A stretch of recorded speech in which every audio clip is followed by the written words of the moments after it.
All right. Now you've decided to make your own black mirror. Wonderful. Awesome. Let's do it. Okay. But before we go off and live your best black mirror life, there are a few metaphysical aspects you should consider before crafting. Ask yourself if you want to buy a black mirror versus making one. Psst. I suggest making one. Making one is so much better because it allows your subconscious as well as your conscious mind to formulate and craft with your own two hands the actual intent that you want from that black mirror. You know, you want your blood and sweat into it. Either way, choose a black mirror that feels good, that gives you good vibes. So before and after, you will have to cleanse the mirror. You can smudge with white sage, incense, feathers, clear quartz, and ward off any past energies from the frame and mirror. So for example, if you decide to buy a frame and glass, or if you go to a secondhand thrift store, it doesn't matter. As long as you get a frame and a glass, it's gonna have to be cleansed either way. So you have to cleanse it from the energies of the manufacturer or any of the, cooties of past owners. You don't want any unwanted energies following you home, especially if you're using a black mirror scouring tool. It's literally a portal to other dimensions. So you want to treat it with respect. For those of you interested, I'll post a future video on how to specifically cleanse the energy for a black mirror as well as for any other objects. So cleansing to dispel negative energies and to clear and neutralize the object for crafting. A black mirror is glass that has been coated on the underside instead of silvered. Some mirrors are coated in flat black paint and others in glossy paint or enamel. Some even use black spray paint. Choose the medium that works best for you. Both flat and glossy paint afford a good reflectivity. Any kind of glass can be transformed into a black mirror. Some people prefer convert glass, plexiglass, or just regular glass, but whatever glass you get from the store or that you want to order, just make sure that it's not an actual mirror, that it is a see-through glass. Then cut or applying the plexiglass to the frame of your choice. Now for the frame can be any color, but it is recommended that it be a silver frame. Silver is believed to be a mirror to the soul, helping us to see ourselves and others, intimately. Its color is of strength, clarity, and focus, the true color of purity, so that we may be pure to ourselves and see our strengths and what we need to improve upon. Silver is also the color of psychics, the color of the moon and divination. So it has a lot of spiritual properties associated with silver.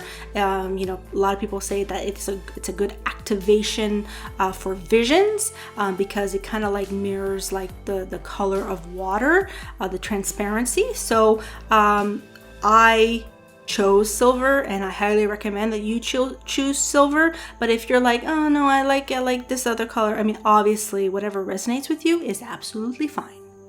So your intention and sacred space when using a black mirror scouring is absolutely essential. Whether you're a witch, a psychic, or a spiritual medium, it really doesn't matter. You have to be mindful in your intent, and you have to give the black mirror respect. You have to do a pre-cleansing, and then you have to do a consecration, and then you have to do a post-cleansing.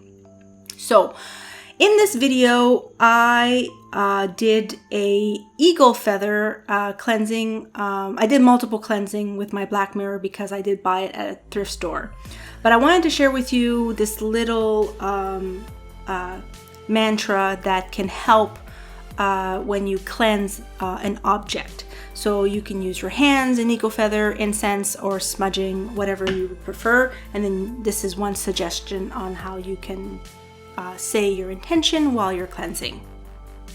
I consecrate this black mirror and banish the energies of any previous owners, and make it new and fresh. I consecrate this black mirror, and bind it to me, as my own. May it be used for my highest good and bless me with visions most high. I consecrate this black mirror and charge it with universal life force energy. I purify it this night and make this tool sacred. May the all that is bless this black mirror as a divine instrument, and purify it this night and make this tool sacred. As I will it, so mote it be. Alright, let's get into the DIY, do-it-yourself black mirror instructional video. Okay, so as you can see, I thrifted this from a secondhand store in Canada, and I was super psyched that the frame was already silver. Plus, it had 3 roses at the top, which is actually very symbolic within my spiritual discipline. So I was over the moon at the frame. It was not an oval or a circle. However, it was a rectangular with rounded edges, which was perfect. And I felt it wasn't too small or too big. So I feel it was destiny, fated, that whoever, dumped that, it was meant for me, because I absolutely love this frame and its design, and I was just so thrilled at the synchronicity of finding it. Now you disassemble the frame and lay the glass on a piece of newspaper. Now, because I'm trying to pre-consecrate this is like pre-concentration, or pre-concentrate meaning like pre-ritual. I lit a candle, and I had some spiritual objects of a crystal pyramid as well as a sacred Buddha, just as protection, because even though I did clean this thrifted object, you got to do it multiple times. So as I was constructing it, I made sure I had my spiritual tools in front of me. So now it's time to wash. So I rinsed the glass with soap and water. So I went to the sink and I, took some lukewarm water, and I washed the glass front and back, and I made sure that it was nicely and cleansed.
It's also worth to mention that I did also clean the frame. I used one of those wipes, and I wiped the entire frame, and then I used a paper towel to tap it dry, and I cleaned all of the dust and muck from it.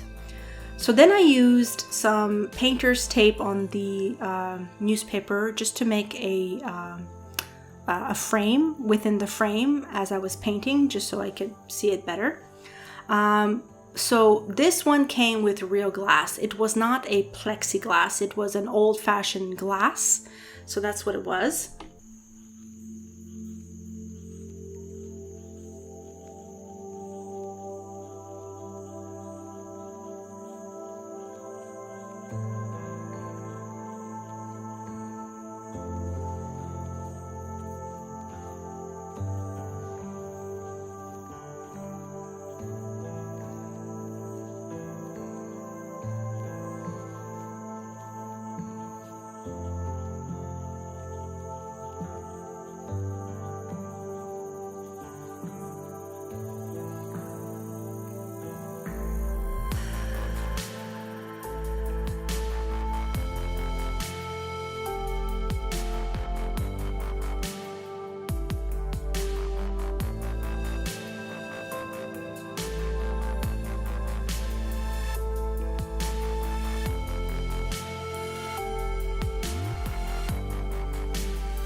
Now, this is probably the most important part. What type of paint do I use? Well, you can always do some research on what type of glass that you have. If you know the type of glass that you have, then you can do research on what type of paint is best on top of it that's going to last. I had no idea. I got it from the thrift store, but I know it wasn't plexiglass because it wasn't as thin or plasticky. It definitely was glass, like old-fashioned glass. Now, I had the option of either choosing black acrylic paint or gesso. And I did a test to see which one would look better, or the consistency. So I did a sample test on some other piece of plastic just to see the difference of what brush would I use, what paint would I use, which one looked better, how did the application go, because I did not want to mess up. So I recommend doing a test on another type of glass or another type of plastic. Test out which brush feels best for you and what type of paint feels best for you.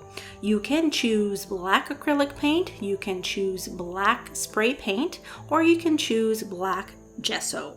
I used black gesso, and here is what black gesso is.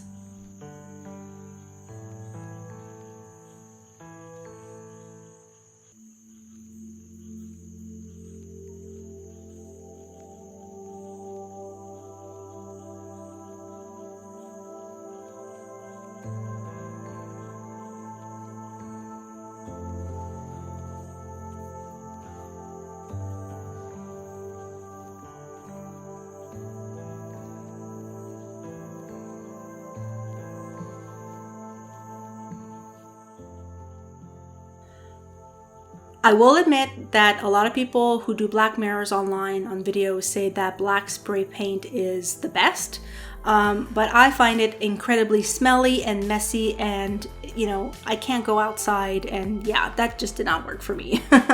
Plus, I already had supplies when it came to black acrylic paint or black gesso paint, which is actually just the primer for canvases for real serious painters. So anyways, I liked the texture of black gesso paint, and that is what I used.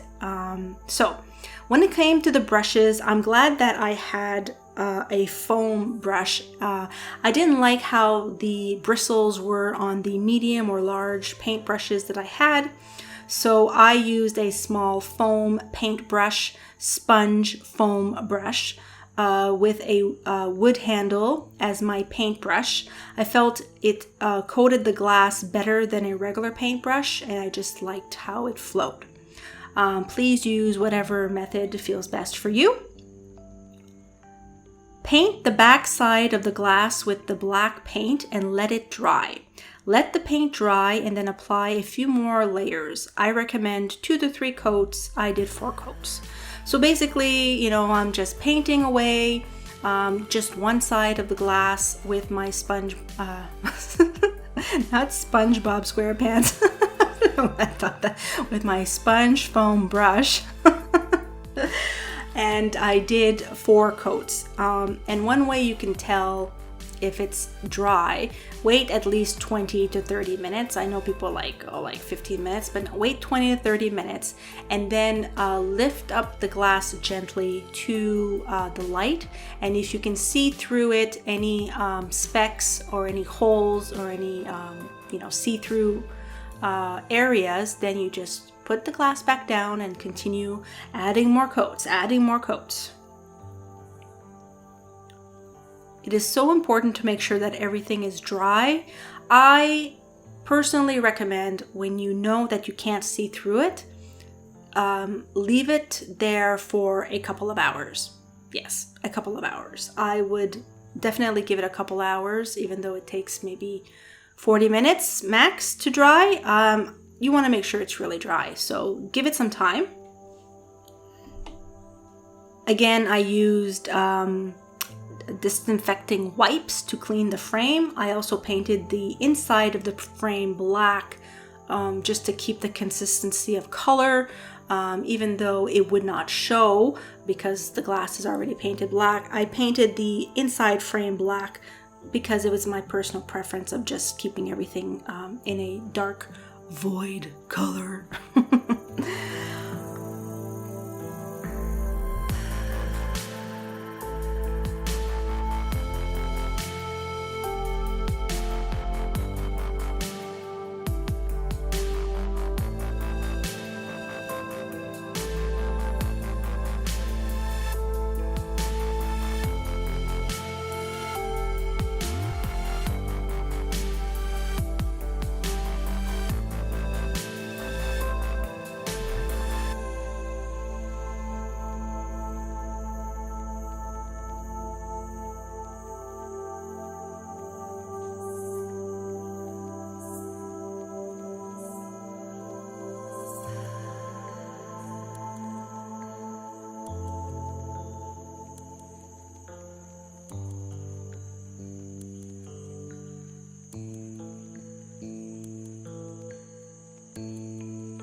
Once dry, I left the glass from the tape and made sure that the edges were smooth. Make sure that you don't have any bumps. Make sure there's no bubbles or any weird crust.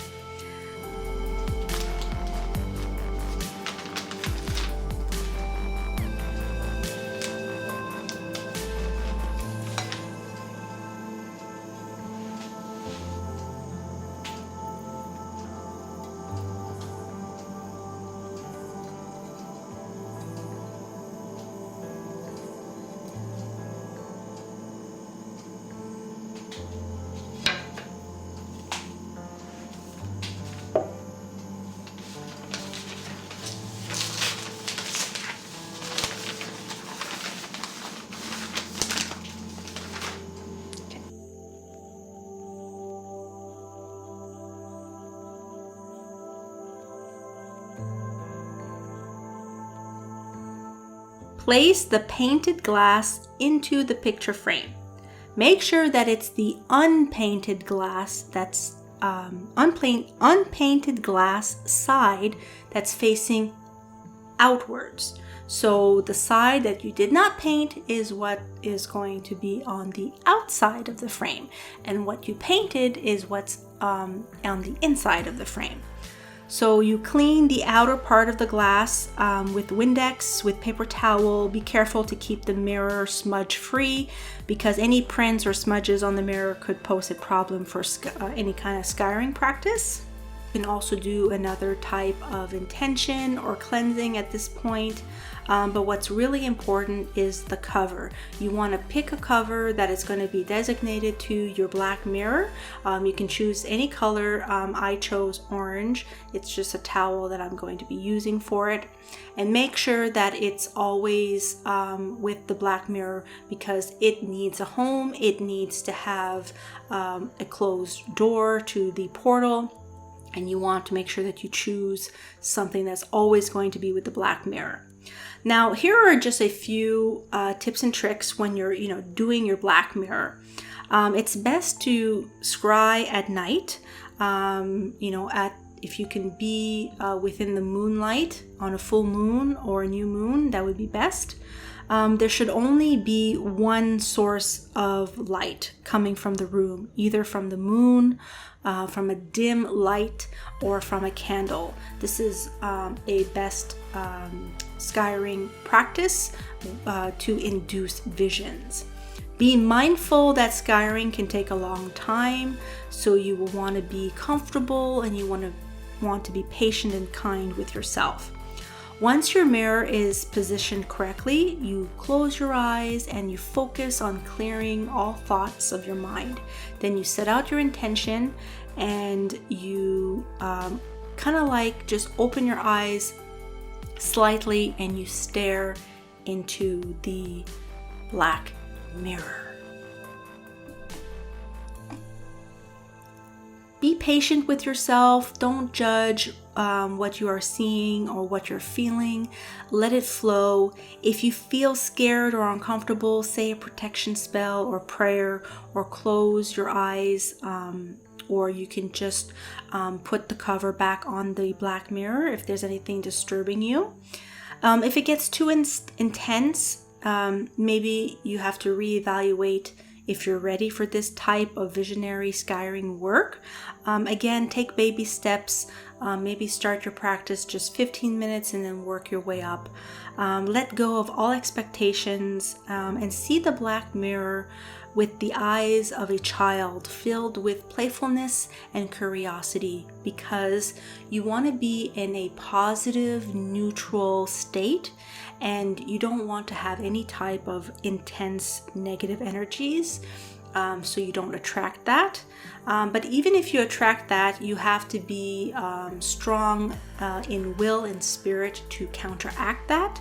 Remember, nothing can actually harm you. It can only frighten you. So you can always remember that you are the director and you are always in control.